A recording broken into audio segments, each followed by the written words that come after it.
వి gold trusted gold buyers మీరు తాకట్టు పెట్టిన బంగారాన్ని విడిపించి ఈ రోజు ఉన్న మార్కెట్ ధరకు కొనబడను.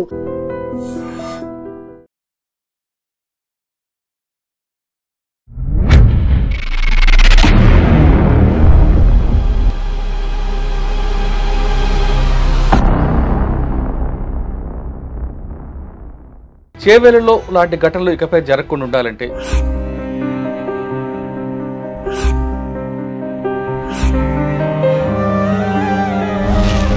ప్రజలేం చేయాలి, ప్రభుత్వం ఏం చేయాలి అనే అంశంపై ఈరోజు మనతో మాట్లాడడానికి హైకోర్టు అడ్వకేట్ నాగరాజు గారు ఉన్నారు.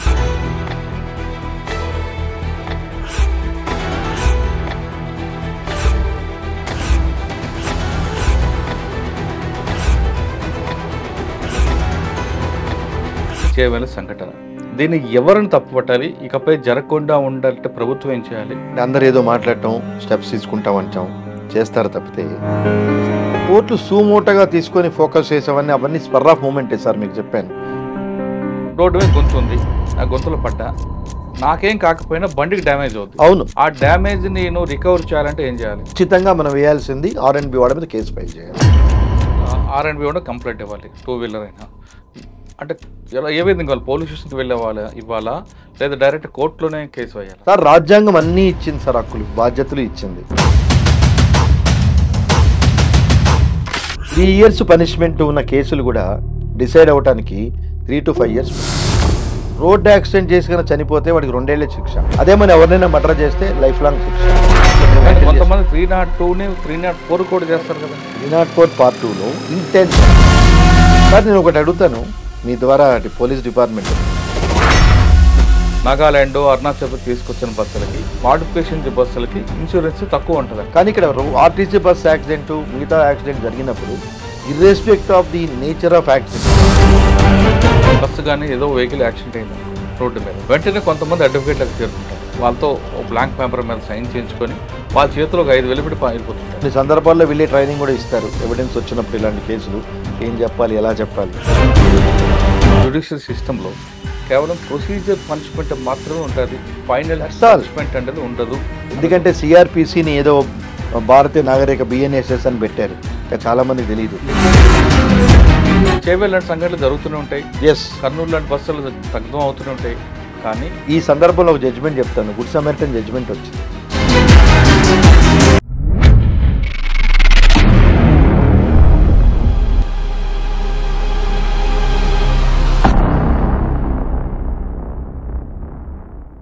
వెల్కమ్ టు లాయర్ సాబ్. చేవేళ్లలో లాంటి ఘటనలు ఇకపై జరగకుండా ఉండాలంటే ప్రజలు ఏం చేయాలి, ప్రభుత్వం ఏం చేయాలి అనే అంశంపై ఈరోజు మనతో మాట్లాడడానికి హైకోర్టు అడ్వకేట్ నాగరాజు గారు ఉన్నారు. ఆయన అడిగి ఇటువంటి సంఘటనలు జరగడం కేవలం చేవేళ్లే కాకుండా కర్నూలు జిల్లాలో జరిగిన బస్సు సంఘటన కానీ, రోడ్డు ప్రమాదాలు జరగకుండా ఏం చేయాలి, రోడ్ సేఫ్టీ ఏం చెప్తుంది, సుప్రీంకోర్టు గైడ్లైన్స్ ఏమి ఉన్నాయనే విషయం నాగరాజు గారు తెలుసుకుంది. సార్ నమస్తే అండి. నమస్కారం సార్. చేవేళ్ల లాంటి సంఘటన 19 మంది చనిపోవడం, అక్కడ కర్నూలు జిల్లాలో బస్సు ఫైర్ యాక్సిడెంట్, అక్కడ 22 మంది చనిపోవడం, ఈ సంఘటనలు చూసినప్పుడు ఒక్కసారి మనందరూ బాధ అనిపిస్తుంది. అవును, గమ్యస్థానానికి మరికొన్ని గంటలకు చేరుకున్న వ్యక్తులు సడన్గా యాక్సిడెంట్ అవ్వడం, చనిపోవడం, ఇంటికి వస్తాడు తండ్రి చూస్తాడని పిల్లలు రోడ్డు మీద పడడం, వాళ్ళొక్కరు చనిపోవడం కావాలి, వాళ్ళ కుటుంబాలు రోడ్డు మీదకి వస్తాయండి. ఇది కాపాడాల్సిన బాధ్యత ఎవరిదంటే ప్రభుత్వాన్ని. ఫస్ట్ మనం చేవేళ్ల నుంచి వెనక్కి వెళ్దాం. చేవేళ్ల బీజాపూర్ రోడ్డు, హైదరాబాద్ బీజాపూర్ రోడ్డు అనేది ఎప్పటి నుంచో అదే అలాగే ఉంది, అదే మలుపులతో అదే దీంతో ఉంటుంది. అంటే గత 20 సంవత్సరాల క్రితం ఉన్న క్రౌడ్కి, వెహికల్ మూవ్మెంట్కి ఆ రోడ్డు ఒకటి సరిపోయింది. ఇప్పుడు పెరిగిన వాహనాల సంఖ్య ఆ రోడ్ సరిపోదు. అంటే వెహికల్స్ పెరుగుతూనే రోడ్ స్పేస్ పెరగట్లేదు. పర్టికులర్గా చేవేళ్ల బీజాపూర్ రోడ్ తీసుకునేసరికి మీరు అంటే మన్నెగూడ క్రాస్ రోడ్డు దాటి వికారాబాద్ వరకు రోడ్డు మలుపులు తిరుగుతుంది. చూడడానికి బాగుంటుంది, వెళ్ళడానికి చాలా అందంగా ఉంటుంది. కానీ ప్రమాదాలు జరిగితే మాత్రం దాని నష్టం దాన్ని ఎవరు పోల్చలేం. ఎందుకంటే మలుపులు ఎక్కువ ఉంటాయి. అవును, ప్లస్ రావి చెట్లు, మర్రి చెట్లు ఉంటాయి. ఒక చెట్టుకి వెళ్ళి కొట్టామంటే ఇంకంతే. ఇది ఎప్పటి నుంచో చేయాలని కొన్ని సంవత్సరాలుగా ప్రభుత్వాలు వస్తున్నాయి. దీన్ని కొంతమంది పర్యావరణ ప్రేమికులు దాన్ని డిస్టర్బ్ చేయదంటారు. ఈ నేపథ్యంలో జరిగిన చేవేళ్ల సంఘటన, దీన్ని ఎవరిని తప్పుపట్టాలి, ఇకపై జరగకుండా ఉండాలంటే ప్రభుత్వం ఏం చేయాలి? ఇటువంటి సంఘటనలో మనుషులు కోల్పోయిన తర్వాత బాధితులు కుటుంబాలు ఇన్సూరెన్స్కి ఎలాగ అప్లై చేయాలి? నమస్తే అండి. నైట్ డ్రీమ్స్ ప్రేక్షకులకి నవగరకు నమస్కారాలు. అంటే ఈ ఇన్సిడెంట్లు ఏమైనాయంటే సార్, తెలుసో తెలియకో ప్రతిరోజు ఎక్కడొక్కడ జరుగుతున్నాయి. ఎక్కడో సంఘటన జరిగినప్పుడే మనం మేల్కొంటాం. కానీ ఎక్కువ శాతం మంది ఈ క్యాజువాలిటీస్ ఉన్నప్పుడే ప్రభుత్వాలు కానీ మీడియా కానీ ఆ స్పర్ ఆఫ్ మూమెంట్లోనే స్పందిస్తారు. అవును. అంటే అందరు ఏదో మాట్లాడటం, స్టెప్స్ తీసుకుంటాం అంటాం, చేస్తారు తప్పితే అసలు ఈ యాక్సిడెంట్లు ఎందుకు అవుతున్నాయి అనే ఆస్పెక్ట్స్ మీద ఇప్పటివరకు సరైన అవగాహన, రూల్స్ ఎన్ని చెప్పినా, సుప్రీంకోర్టు మార్గదర్శకాలు ఎన్ని చెప్పినా, because of 3 more departments involvement, it is convenient for them to pass on the responsibility on each other. అంటే ఫర్ ఎగ్జాంపుల్ మీరు చెప్పారు 10 ఏళ్ళు ప్రామాణికంగా తీసుకుంటే 10 ఏళ్ల క్రితం ఉన్న వెహికల్స్ సంఖ్య కానీ అంటే వెహిక్యులర్ మూమెంట్ కానీ ఈరోజు చాలా డిఫరెన్స్ ఉంది. సో హైదరాబాద్లో ఫర్ ఎగ్జాంపుల్ ఇది 10 ఏళ్ల క్రితం 10,000 వెహికల్స్ తిరిగితే ఈరోజు 10 లక్షల వెహికల్స్ తిరిగే పరిస్థితి ఉంది. కానీ వీటికి తగ్గట్టుగా రోడ్డు ఇంజనీరింగ్ అనేది డెవలప్ కాలేదు. రోడ్ ఇంజనీరింగ్ అంటే నాట్ ఓన్లీ స్పేస్ సార్, ఆ రోడ్ ఇన్ని వెహికల్స్ తిరుగుతున్నప్పుడు that road can withstand that weighting of the all the space పెరగట్లేదు, రోడ్ స్పేస్ పెరగట్లేదు, రోడ్లో ఇంజనీరింగ్ ఫెయిల్యూర్స్ కూడా ఫెయిల్యూర్స్ అంటే ఇంజనీరింగ్ ఫెయిల్యూర్స్ అంటే ఆ ల్యాండ్ పర్టికులర్ ల్యాండ్ ఇన్ని వెహికల్స్ తిరగడానికి విత్ స్టాండ్ అవుతుందా లేదా కూడా వెరీ ఇంపార్టెంట్. ఎందుకంటే వాహనాలు పడుతూ ఉంటాయి, రకరకాల కెలామిటీస్ వచ్చినప్పుడు ఆటోమేటిక్గా ఆ రోడ్డు మీద ఇన్ని తిరిగే వెహికల్స్ ఉంటే road also sometimes lose its capacity. అందుకే మీరు చూడండి మన రోడ్డుకి వీళ్ళు చెప్పిన 120 కిలోమీటర్స్ 140 కిలోమీటర్స్ మీ వెహికల్ స్పీడ్ వెళ్ళొచ్చన్నా road condition will not permit the vehicle to go that much speed. ఎందుకంటే మనకున్న సిస్టమ్ వీటిని అన్నిటికన్నా ముఖ్యమైనది ఇండిసిప్లైన్ ఆఫ్ ది పీపుల్. అంటే ఇవన్నీ ఒక పక్కన మనం పెడితే దాని గురించి కూడా డిస్కస్ చేద్దాం. ప్రజల్లో నాకు ఇబ్బంది ఏమన్నా అవుతుందా అనే అవగాహన లేకుండా నాన్ అప్లికేషన్ ఆఫ్ మైండ్ అంటే మీరు వెహికల్స్ గురించి మాట్లాడారు, యాక్సిడెంట్ చెప్పారు, ఇంకో గంటలో ఇంటికి వెళ్తా ఉన్నప్పుడు అహ్మదాబాద్లో ఎయిర్ ఇండియా కాలిపోయింది, యాక్సిడెంట్ అయిపోయి. అంటే కొన్ని టెక్నికల్ మిస్టేక్స్ వల్ల జరిగితే కొన్ని మానవ తప్పిదాలు ఉంటాయి. అదే ట్రాఫిక్ సెన్స్ కూడా లేకపోతుంది కదా పబ్లిక్. సో ఇప్పుడు మీరు చేయవెళ్ళేది కనుక ఉదాహరణ తీసుకుంటే ఫస్ట్ ఆఫ్ ఆల్ కెపాసిటీకి మించి బస్సులో జనాలు ఎక్కించారు. అంటే మీరు అనొచ్చు జనాలు తక్కువ ఉంటే యాక్సిడెంట్లు తక్కువ అవుతాయా అంటే యాక్సిడెంట్లు కాదని మీరు అడగచ్చు. అలా కాదు, జనాలు ఎప్పుడైతే వెహికల్లో ఉంటారో ఆ వెహికల్ అంతమందిని ఆ కెపాసిటీతో మూవ్ అయ్యే కెపాసిటీ ఉండకుండా కొంచెం ఇబ్బందికరంగా మారుతుంది. అలాగే టిప్పర్ వ్యాన్ గుద్దింది, టిప్పర్ వ్యాన్ కనుక కండిషన్స్ తీసుకొని టార్పాలిన్ కనుక వేసేదానికి ప్రాపర్ సెక్యూర్ చేసి ఉంటే యాక్సిడెంట్ జరిగినా అన్ని క్యాజువాలిటీస్ అయ్యే పరిస్థితి లేదు. అంటే ఫస్ట్ ఆఫ్ ఆల్ ఈ వెళ్ళే రూట్లో పోలీస్ పర్సనల్ ఉంటారు, అలాగే ఈ టోల్ గేట్స్ ఉంటాయి, ఇవన్నీ క్రాస్కొని వెళ్తూ ఉంటారు. వీటన్నిటికన్నా ముందు మించిన సివిక్ సెన్స్లో ఎప్పుడైతే ఇలాంటి వెహికల్స్ హైవే మీద పోతున్నాయో టార్పాలిన్ లేకుండా, అలాగే కొన్నిసార్లు మీరు చూస్తారు ఇనుప చువ్వలు వేసుకొని పోతాయి, అలాగే పెద్ద బస్తాలు మూటలు వేసుకొని పోతాయి. అంటే ఓవర్టేక్ చేయాల్సి వస్తే కూడా బ్యాక్ సైడ్ నుంచి వెళ్ళే వాళ్ళకి ముందు వచ్చేది కనిపించదు, వీళ్ళు ఓవర్ యాంగిల్ వెళ్తారు. ఇలాంటి ఫస్ట్ ప్రికాషన్స్ మనం తీసుకోవాల్సింది. ఎప్పుడైతే వెహికల్స్ అలా తిరుగుతున్నాయో నోబడీ విల్ బాదర్. ఈవెన్ సిటీలో వెహికల్స్ తిరుగుతున్నా, ఇప్పుడు గార్బేజ్ మున్సిపల్ డిపార్ట్మెంట్ గార్బేజ్ వెహికల్సే చూస్తాం మనం. గార్బేజ్ వెహికల్స్ చూసినప్పుడు 96లో హైకోర్టు జడ్జిమెంట్ ఇచ్చింది, మార్నింగ్ 6 తర్వాత రాత్రి 10 తర్వాతే, అంటే 6 తర్వాత తిరగకూడదు ఇది ఈ మున్సిపాలిటీ గార్బేజ్ వెహికల్స్, అలాగే రాత్రి 10 తర్వాతే సిటీ లోపల కావాలని చెప్పింది. ఎందుకు అంటే there are reasons behind that. ఇప్పుడు పబ్లిక్లోకి వెళ్తున్నప్పుడు ఈరోజు మీరు చూడండి హైదరాబాద్ ఇర్రెస్పెక్ట్ ఆఫ్ టైమింగ్స్ మీకు రెగ్యులర్గా వెహికల్స్ తిరుగుతూ కనిపిస్తాయి.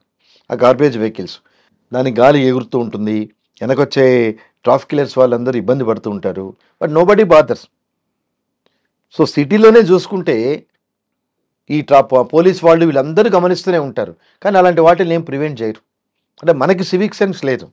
అలాగే చేయలేదు కనుక మీరు ఎగ్జాంపుల్ తీసుకుంటే అలాంటి వెహికల్స్ అలౌ చేయటమే తప్పు, అది అధికారుల తప్పు. దానితోటి విచిత్రంగా ఈ మధ్య తెలంగాణలో ఈ చెక్ పోస్టులు క్యాన్సిల్ చేశారు, మొత్తం రద్దు చేశారని చెప్పినాం. నార్మల్గా చెక్ పోస్టులు ఉంటేనే జనాలు భయపడటం అనేది తక్కువ.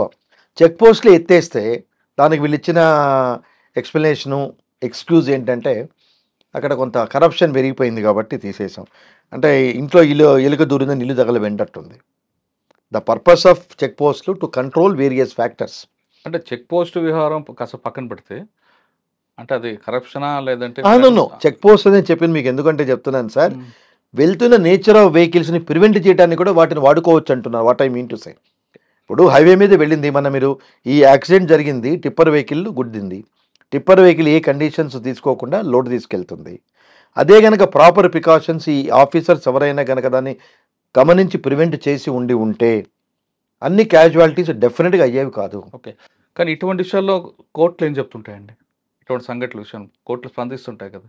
అంటే కోర్టులు సూమోటగా తీసుకొని ఫోకస్ అవన్నీ స్పర్ ఆఫ్ మూమెంటే సార్, మీకు చెప్పాను. అంటే with respects of the judiciary I should be very careful in my points. ఆ రోజు జరిగిన తర్వాత తప్పించి there are no checks and balance system దేనికైనా కానీ. ఇప్పుడు హెల్మెట్ పెట్టుకోమని సుప్రీంకోర్టు గైడ్ లైన్స్ ఉంది. రీసెంట్గా అక్టోబర్ 25న Rajasekharan versus union of India జడ్జిమెంట్లో కొన్ని గైడ్ లైన్స్ ఇచ్చింది. గైడ్ లైన్స్ చెప్తాను మీకు. అవి 7 months లోపల స్టేట్స్, యూనియన్ టెరిటరీస్ దీన్ని ఫాలో కావాలని చెప్పింది. వీటిని ఇంప్లిమెంట్ చేసే బాధ్యత ఎవరిది? చీఫ్ సెక్రటరీస్ది. So chief secretaries a guideline, ఎందుకంటే ultimate judgment supreme court is law of land. So దాని జడ్జిమెంట్కి పాటించాల్సిన పరిణామం ఉంది. దానిలో ముఖ్యమైనది హెల్మెట్. సో హెల్మెట్ లేకపోతే వీళ్ళు చలాలు వేస్తున్నారు తప్పితే అంటే మిస్టేక్ అయిపోతుందా? ఇప్పుడు యాక్సిడెంట్ చేశారు, కాంపెన్సేషన్ ఇస్తే మిస్టేక్ అయిపోతుందా? అలా కాకుండా everybody should feel their own responsibility. నేను హెల్మెట్ లేకుండా పోతున్నాను, నాకు ఏదైనా యాక్సిడెంట్ అయింది, నాకు ఏదైనా క్యాజువాలిటీస్ అయితే నా ఫ్యామిలీ సఫర్ అవుతుందని కామన్ సెన్స్ ఉంటే ఇన్ని రకాల ఇబ్బందులు రావు. అలాగే రోడ్ సేఫ్టీ సిస్టమ్. ఈరోజు హైదరాబాద్లో ఏ రోడ్డు చూసినా చాలా ఇబ్బందికరమైన వాతావరణంలో ఉంది. ముఖ్యంగా కొన్ని గుంటలు మీకు డే టైం కనిపిస్తాయి. వాన వచ్చినప్పుడు 2 wheelers చాలా ప్రమాదాలకు గురి అవుతారు. దాన్ని ప్రివెంట్ చేసే మెకానిజం ఏది? అలాగే ఇదే కోర్టు రోడ్ల మీద జడ్జీలు తిరుగుతూ ఉంటారు, సీనియర్ ఆఫీసర్స్ తిరుగుతుంటారు. వాళ్ళందరికీ తెలుసు సుమోటోగా హైకోర్టు తీసుకోవాల్సిన పవర్స్ ఉన్నా మరి I don't know the reasons సుమోటోగా ఏవి తీసుకోలేదు. సార్ మీరు సిటీ రోడ్ల గురించి వచ్చారు. ఫస్ట్ ఏమో చేవేళ్ళ టాపిక్ కొంచెం కాసేపు పక్కన పెడదాం. సిటీ రోడ్ల మీద నేను వెళ్తుంటా, రోడ్ ట్యాక్స్ని పే చేస్తా బండి కొన్నప్పుడు, లైఫ్ ట్యాక్స్ అని. అవును. రోడ్డు మీద గొంతు ఉంది, ఆ గొంతులో పడ్డా నాకేం కాకపోయినా బండికి డ్యామేజ్ అవుతుంది. అవును. ఆ డ్యామేజ్ నేను రికవర్ చేయాలంటే ఏం చేయాలి? డ్యామేజ్ రికవర్ చేయాలంటే ఖచ్చితంగా మనం వేయాల్సింది R&B వాడి మీద కేసు ఫైల్ చేయాలి. That is their duty. ఇందాక GHMC, because that is their primary responsibility to ensure the good condition of the roads. Sir ఇక్కడ జరుగుతుంది అంటే ఇక్కడ ఒక్క నిమిషం మిమ్మల్ని ఇంటరప్ట్ చేస్తాను. సిస్టమ్ ఉన్నా, వెసలుబాటు ఉన్నా, because long process of the judiciary system, because of various reasons, people are not comfortable to approach the court. True. Very frank I am telling. అవును. Because of so many intricacies and administrative reasons, justice is being delayed. జనాలకి అంత ఓపిక ఉండదు. ఇప్పుడు కాగితాలు ఉన్నాయా లేదా అని వాడికి ఎక్స్ప్లెనేషన్ చేసేంత టైం లేకే వారి చేతుల్లో 10 రూపాయలు పెట్టి వెళ్ళిపోతున్నారు. ఎందుకు? ఒక్కటి ఆలోచించండి సార్, ఏ రీజన్స్ లేకపోతే చలాన్ వేస్తున్నాడని నాకు తెలిసినప్పుడు I have to rectify those mistakes. Thereafter I need not pay challans to the police. ఆ సివిక్ సెన్స్ కూడా లేదు. అంటే ఇక్కడ మీరు పబ్లిక్ని కూడా తప్పడుతున్నారు. ఆబ్వియస్లీ అండి. ఇప్పుడు మీరు అందరూ కలిసి ఈ పర్టికులర్ ఆస్పెక్ట్ కనుక మీరు రోడ్లు మంచిగా ఉండకపోతే మేము కట్టము అనే మాట చెప్పండి, డెఫినెట్గా వస్తారు. ఎలక్షన్లప్పుడు మీకు అనిపించేది ఇదప్పుడు మళ్ళీ మన యూనిటీ లేదు. ఇప్పుడు సైనిక్పూర్లో ఒక కాలనీ వాళ్ళు అప్రోచ్ అయ్యారు, వాళ్ళ ఇంటి పక్కన ఓపెన్ స్పేస్ ఉంటే దాన్ని డంప్ యార్డ్గా యూజ్ చేస్తున్నారని చాలాసార్లు మాట్లాడటం జరిగింది. మనం హైకోర్టులో పిల్లేద్దాము, ఎవరు ముందుకు రావట్లేదు. Dump yard continuing. ఆ చుట్టుపక్కల ప్రాంతాల్లో భయంకరమైన వాసన, ఈ రైనీ సీజన్లో దోమలు, దానివల్ల చాలా ప్రాబ్లమ్స్ ఉంటాయి. Sir we have every right, ఎందుకంటే ఇందాక మీరు చెప్పినట్టు demand the government is running with our amounts. ఏ రీజన్కైనా వాళ్ళ జేబులోంచి ఎవరూ పెట్టట్లేదు. మీరు చెప్పినట్టు వెహికల్ కొనేటప్పుడే వెహికల్ స్థాయిని బట్టి లక్షల్లో వేలలో రోడ్ ట్యాక్స్ ఉంటుంది. ఇన్ అడిషన్ టు దట్ మీరు అవుట్ ఆఫ్ హైదరాబాద్ కనుక వెళ్తే ఎవ్రీవేర్ టోల్ గేట్స్ ఉన్నాయి.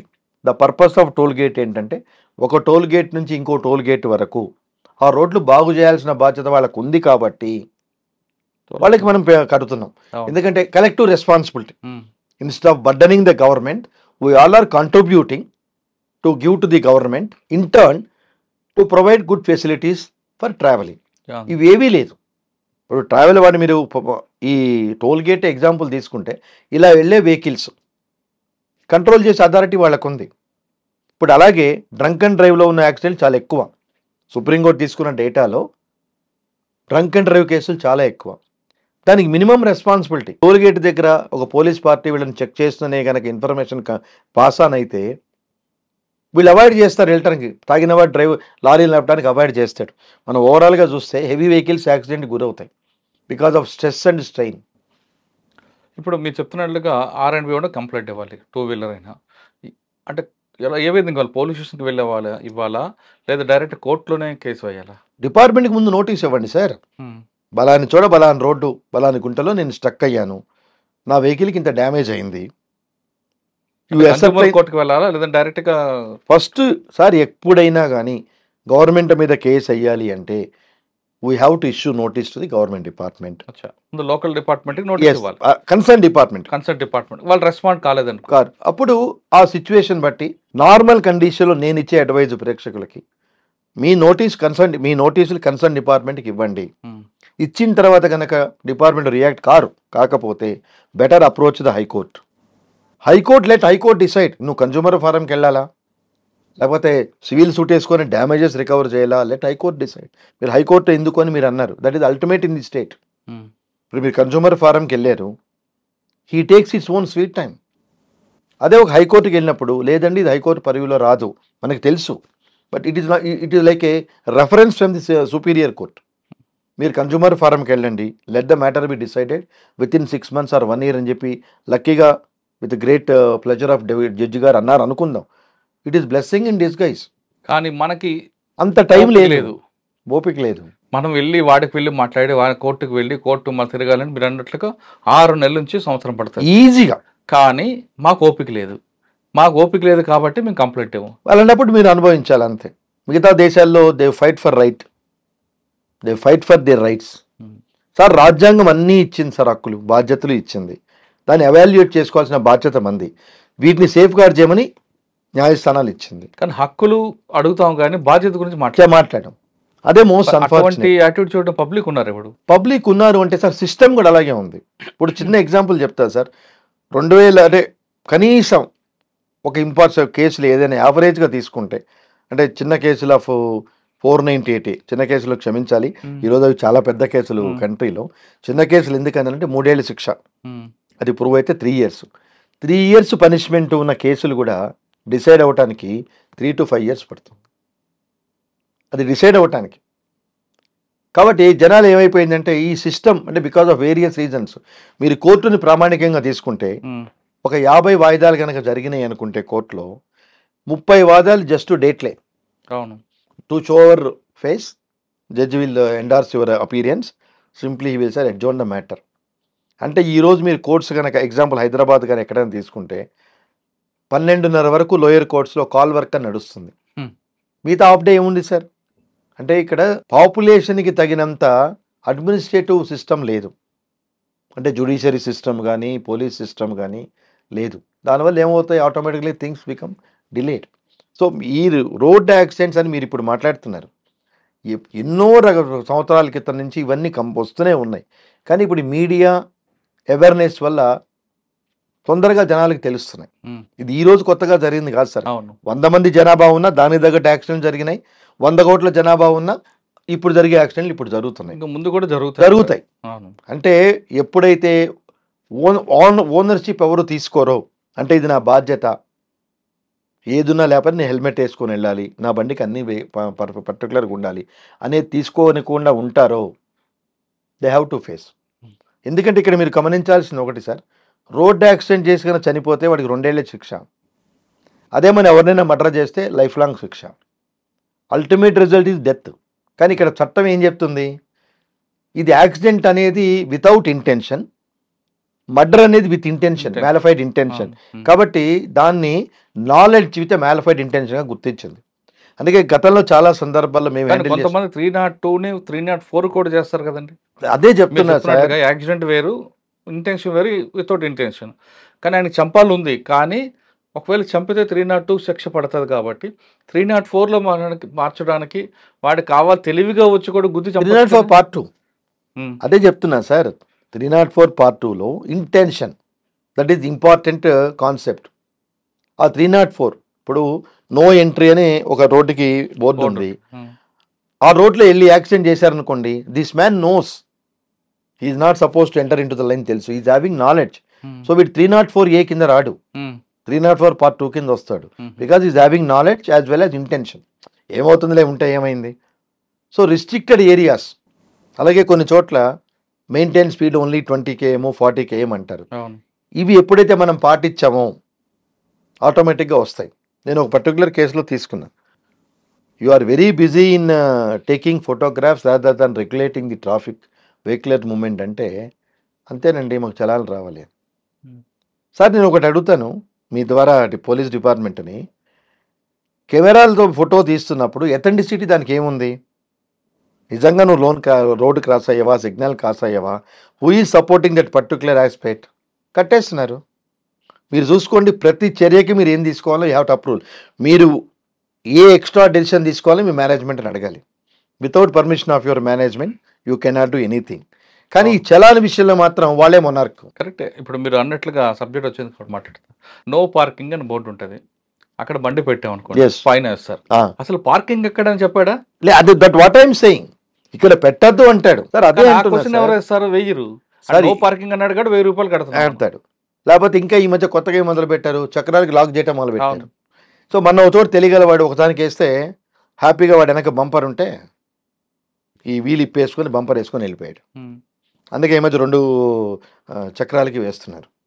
సార్ ఎప్పుడైతే ఉంటాయో ప్రివెంటివ్ మెజర్స్ ఉంటాయో అవాయిడింగ్ మెజర్స్ కూడా ఉంటాయి. మీరు చెప్పింది అదే, పార్కింగ్ లేని బిల్డింగ్లకి పార్కింగ్ పర్మిషన్ ఇస్తున్నారు. వాళ్ళకి తెలుసు ఈ రోడ్డు కెపాసిటీ ఏంటి, ఎంతమంది వస్తారు అని. ఈ యాక్సిడెంట్లు మెయిన్ ఎందుకు జరుగుతుంది? ఇప్పుడు బిల్డింగ్ కూలిపోయింది, ఆ రోజే హడావుడి. అలాగే ఇంకేదన్నా ఈవెంచువాలిటీ జరిగినాయి, ఆ రోజే హడావుడి తప్పితే ప్రాపర్గా కూర్చొని సుప్రీంకోర్టు కమిటీ ఫామ్ చేసింది సార్ రోడ్ సేఫ్టీ మీద. అలాగే పోలీస్ డిపార్ట్మెంట్లో కూడా డైరెక్టర్ జనరల్ స్థాయిలో రోడ్ సేఫ్టీ ఆఫీసర్ ఉన్నారు. వాట్ ఆర్ అది ఆ పోస్ట్ అనేది కేవలం పనిష్మెంట్ పోస్ట్గా ఉంటుందండి. మీరు అది కాకుండా ఆఫీసర్ కూర్చున్న మాత్రాన దాంట్లో మార్పు వస్తుంది అనుకోవద్దు. నో. కానీ నేనేమంటానంటే రోడ్ సేఫ్టీ ఏం చెప్తుంది ఎగ్జాక్ట్లీ. ఎక్కడైతే హార్ట్స్ ఫస్ట్ మీరు ఇందాక చెప్పారు అక్కడ చెట్లు చేమలు ఇవన్నీ ఉంటాయి, ఎన్విరాన్మెంట్ వాళ్ళు అబ్జెక్ట్ చేస్తారు అని. ఎక్కడైతే మలుపులు ఉన్న ప్లేసులు ఉంటాయో ఫర్ ఎగ్జాంపుల్ అక్కడ ఈ దాన్ని అంటారు స్పీడ్ బ్రేకర్స్ని ప్రాంప్ట్గా పెట్టండి. అంటే ఆ 2 నిమిషాలు దాటే వరకు ఈ షుడ్ నాట్ క్రాస్ 20 km అనే లెవెల్లో మీరు పెట్టండి. ఇప్పుడున్న ఈ స్పీడ్ బ్రేకర్స్ సరిపోవు, జనాలు చాలా తెలియగల వాళ్ళు.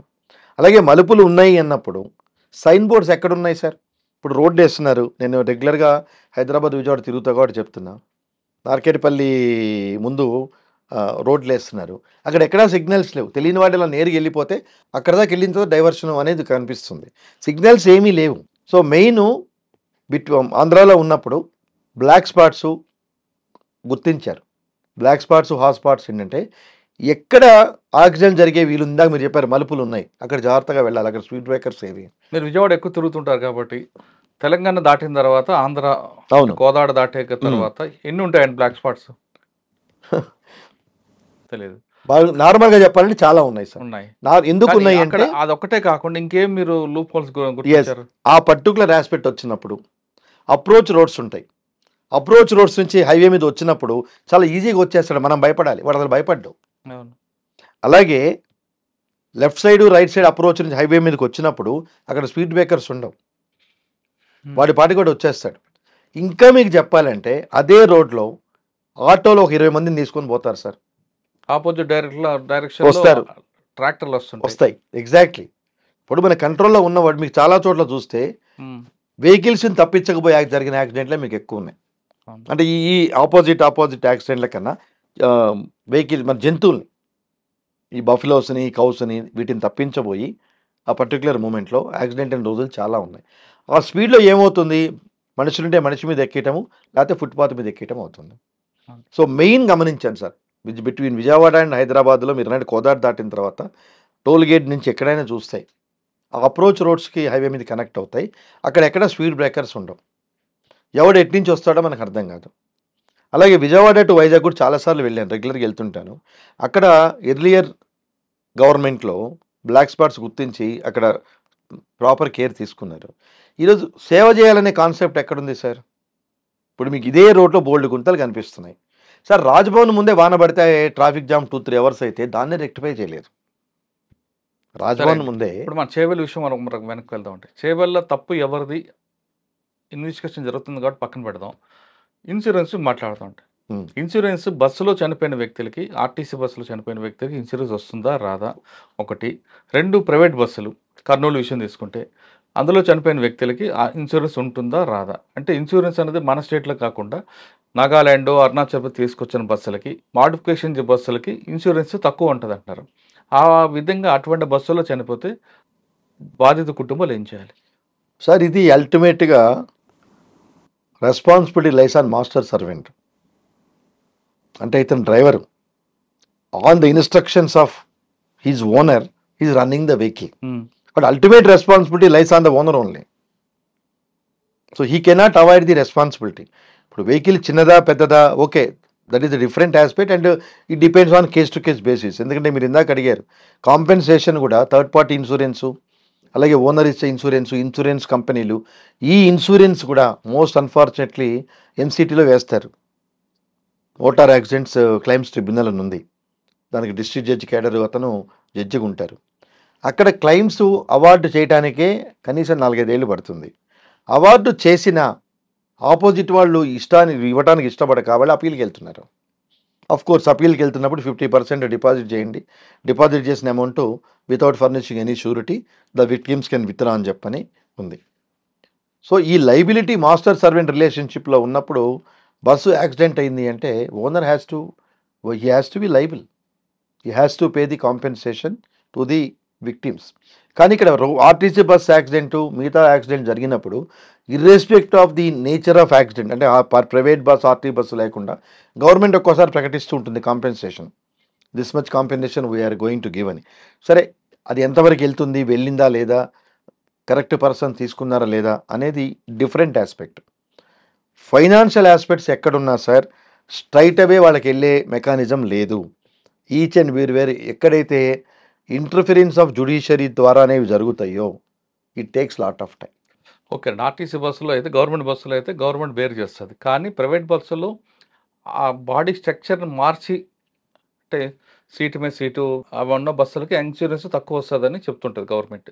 అటువంటి బస్సులో యాక్సిడెంట్లో చనిపోతే పాసింజర్కి కానీ ఆ డిసీజర్కి డబ్బులు వస్తాయి రావా? డబ్బులు వస్తాయి సార్, బట్ ఎంత అమౌంట్ అనేది again it depends on the nature of the policy, వాళ్ళు ఏం పాలసీ తీసుకున్నారా. ఇప్పుడు మీకు దీనికి రిలవెంట్ చెప్పాలంటే వర్క్మెన్ కాంపెన్సేషన్ కింద కన్స్ట్రక్షన్ కంపెనీ చేస్తున్నప్పుడు వాళ్ళు గ్రూప్ ఇన్సూరెన్స్ తీసుకుంటారు. అంటే అక్కడ చేసే వర్కర్స్ అందరికీ 100 మందికి తీసుకున్నారు అంటే దానిలో ఎల్లయ్యా పుల్లయ్యా ఉండాల్సిన పని లేదు. ఆ 100 మందిలో ఎవరికి యాక్సిడెంట్ జరిగి ఏదైనా క్యాజువాలిటీస్ జరిగితే గ్రూప్ ఇన్సూరెన్స్ కింద దే విల్ టేక్ కేర్. అలాగే వీళ్ళు ఏం ఇన్సూరెన్స్ తీసుకున్నారో మనకు తెలియదు. రెండోది నాగాల్యాండ్ నుంచి వేరే చోట్ల నుంచి వెహికల్స్ వచ్చి దాన్ని రీమోడలింగ్ చేస్తున్నప్పుడు it is whose responsibility to ensure to give clearance అండి. అగైన్ గవర్నమెంట్ రెస్పాన్సిబిలిటీ, గవర్నమెంటే కదా దానికి పర్మిషన్స్ ఇస్తున్నది. So government knows with regard to the status of the vehicle. కానీ కొన్ని సంఘటనలో సార్ బస్సు కానీ ఏదో వెహికల్ యాక్సిడెంట్ అయింది అనుకోండి రోడ్డు మీద, వెంటనే కొంతమంది అడ్వకేట్లు అక్కడ చేరుకొని వాళ్ళతో బ్లాంక్ పేపర్ మీద సైన్ చేయించుకొని వాళ్ళ చేతిలో ఒక 5,000 పెట్టి వెళ్ళిపోతుంటారు. ఓకే, వెళ్ళిన తర్వాత ఆ బ్లాంక్ పేపర్ నింపుకొని మీకు క్లెయిమ్ చేస్తాం, మీకే డబ్బులు వస్తాయి, మీరు ఎవరిదో తిరగద్దు అని చేస్తాం, ఎవరి దగ్గరికి వెళ్ళొద్దు అని చేయించుకొని ఆ వచ్చిన దాంట్లో 50% నాది 50% నీది అంటూ ఏం కష్టపడద్దు.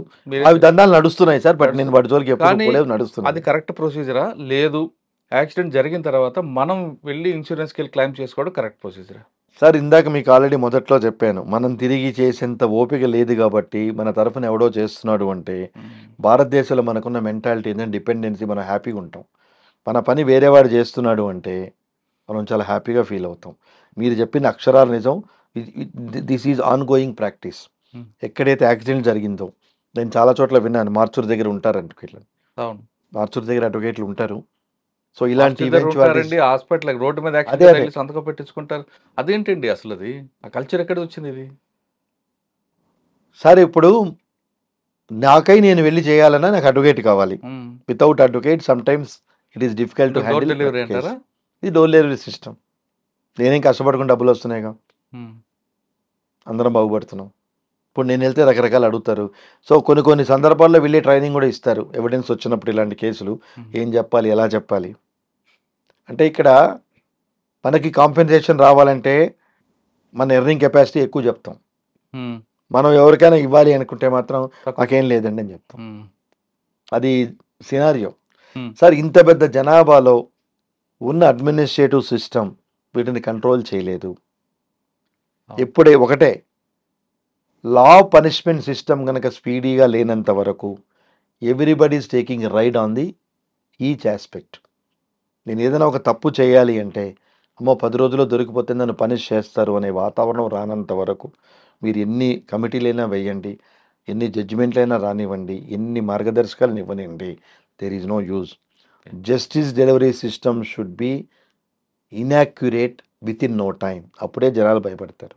ఈరోజు ఏ నేరం చేసినా దాని ఎండ్ రిజల్ట్ టైం పడుతుంది. ఇప్పుడు అంటే మన దగ్గర సిస్టంలో, అంటే ఇండియన్ సిస్టంలో, జ్యుడిషియల్ సిస్టంలో కేవలం ప్రొసీజర్ పనిష్మెంట్ మాత్రమే ఉంటుంది, ఫైనల్ That's all. పనిష్మెంట్ అనేది ఉండదు.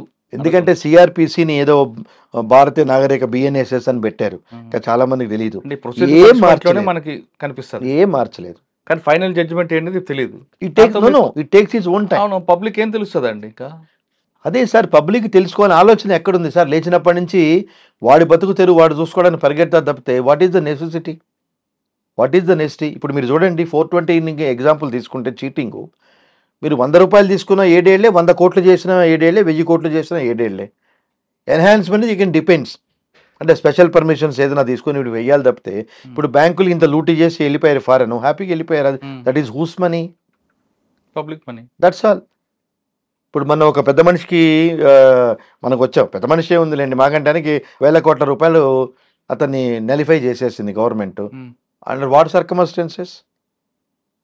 సార్ అడిగేటవాళ్ళు లేడు. అడిగేటవాళ్ళు ఎవరైనా ఉన్నారంటే వేరే రకరకాలుగా భయపడతారు. అమ్మో మనం క్వశ్చన్ చేసుకుంటే మనం టార్గెట్ అవుతామేమో, అవును. నాకు పెళ్ళాం బిడ్డలు ఉన్నారు, లేకపోతే మన సుబ్బరామరెడ్డి గారికి అన్ని 1000 కోట్లు క్యాన్సిల్ చేయాల్సిన పనే ఉంది. Cancel in the sense you need not pay అని చెప్పని ఆర్డర్. అంటే ఇవన్నీ సామాన్యుడికి ఎవరు కదా, ఎందుకు ఇస్తారండి? సామాన్యుడికి ఈరోజు జ్యుడిషియరీ తీసుకోండి, కదండి. జ్యుడిషియరీ తీసుకుంటే మీకు ఎప్పుడు కావాలంటే అప్పుడు మీకు కేసు వింటారు. తెల్లవారుజామున వింటారు, ఈవినింగ్ వింటారు, మధ్యాహ్నం వింటారు. మీరు వెళ్ళి ఎమర్జెన్సీ అని చెప్పండి, you come in the list అంటారు. ఏం చెప్తాం? ఈరోజు మీరు అడగచ్చు, all are equal before law on paper, not in practical. So అలాంటప్పుడు మీరు ఎన్ని చెవేళ్ల కేసులు వచ్చినా, 100 చెవేళ్ల కేసులు వచ్చినాయి. సార్ చిలకూరుపేట బస్సు తగలబడింది సార్, దాని యాక్సిడెంట్ అనుకుందాం, చాలా మంది చచ్చిపోయారు, మీకు గుర్తే ఉంటుంది. అదే చేశారు, నిజమే. ఈ రోజు ఎన్నేళ్ళు పట్టింది సార్ డిసైడ్ అవ్వటానికి? 20 years అవ్వచ్చు. మళ్ళీ అప్పుడే అవ్వలేదు, సుప్రీంకోర్టు ఇంకా ఉంది కదా. అంటే మన దగ్గర ఉరిశిక్ష అని పెట్టినా అది ఫైనల్కి వచ్చేసరికి ఇంకా అది ఒకసారి నేను విన్నాను సార్, అది మన కరోనా ముందు ఈ నిర్భయ హంతకులు ఇంటర్నేషనల్ లా కోర్టుకి అపీల్ చేసుకున్నారంట. అంటే ఇప్పటివరకు సీనియర్ అడ్వకేట్స్ ఎవరు ఎక్స్పెరిమెంట్ చేయలేదు. ఆ జైల్లో ఉన్న నిర్భయ హంతకులు చేశారు. మరి లక్కీగా ఆ టైంలో కరోనా రావటం వల్ల అది యాక్టివేట్ కాలేకపోయింది, లేకపోతే ఏం వర్డిక్ట్ ఇచ్చేదో. అంటే నేరం చేసేవాళ్ళు ఎక్కువ యాంగ్జైటీ చూపిస్తారు ఎలా తప్పించుకోవాలని, వాడు చూటి అది కదా. కానీ దాని జ్యుడిషియరీ తగ్గ పారామీటర్స్ ఉండాలి కదా సార్, దానికి పారామీటర్స్ ఉండాలి కదా. అంటే జ్యుడిషియరీ లేట్ అవుతుంది మీరంటారు, జ్యుడిషియరీకి కరెక్ట్ ఇన్ఫ్రాస్ట్రక్చర్ లేకపోవడం వల్ల లేట్ అవుతుందని వాళ్ళు అంటారు. నేను అదే అంటున్నా సార్, సరైన ఫెసిలిటీస్ లేకే అంటున్నాను. లేకే ఎస్, గవర్నమెంట్ దాని మీద యాక్టివ్ ఉండాలి. I'm not commenting on judiciary system, I'm commenting on administration of judiciary system because lacking of supporting systems. కానీ గవర్నమెంట్ కూడా వాళ్ళకి ప్రయారిటీ ఇవ్వట్లేదు కదండి. అదే మీకు రెవెన్యూకో ఎక్సైజ్కో ఇస్తారు ప్రయారిటీ, పోలీస్కి ఇస్తుంది, కానీ జ్యుడిషియరీ డిపార్ట్మెంట్కి గవర్నమెంట్ ఎక్కువ ప్రయారిటీ కరెక్ట్, వీళ్ళకి భయం కదా సార్. ఎందుకంటే జ్యుడిషియరీ నుంచి రెవెన్యూ రాదు, రిటర్న్స్ రావు. నో నిజమే. నాట్ ఓన్లీ దట్, రేపు జ్యుడిషియరీ కనుక మేము ఫుల్ ఫ్లెడ్జ్డ్ చేస్తే, రేపు మా మీద ఆర్డర్స్ పాస్ చేస్తే, రేపు మా మీద స్టిచర్స్ పాస్ చేస్తే అయ్యొచ్చు, అది కూడా భయం. మీరు మిసెస్ గాంధీని కనుక ఎగ్జాంపుల్ తీసుకుంటే, ఆ పర్టికులర్ టైంలో ఆమె ఓవర్ రూల్ చేసి 19th సీనియారిటీలో ఉన్న వాటికి చీఫ్ జస్టిస్ చేసింది. Today judiciary appointments also become partially interested candidates, అంతే. సార్ ఫైనల్గా చెప్పండి, చేవేల్ లాంటి సంఘటనలు జరుగుతూనే ఉంటాయి, ఎస్, కర్నూలు లాంటి బస్సులు దగ్ధం అవుతూనే ఉంటాయి, కానీ జరగకుండా గవర్నమెంట్ సిస్టమ్ ఏం చేయాలి? ఇటువంటి విషయాల్లో బయటపడడానికి పబ్లిక్కి మీరు ఇచ్చే అడ్వైజ్ ఏంటి? సార్ ఒకటే sir, everybody should be aware.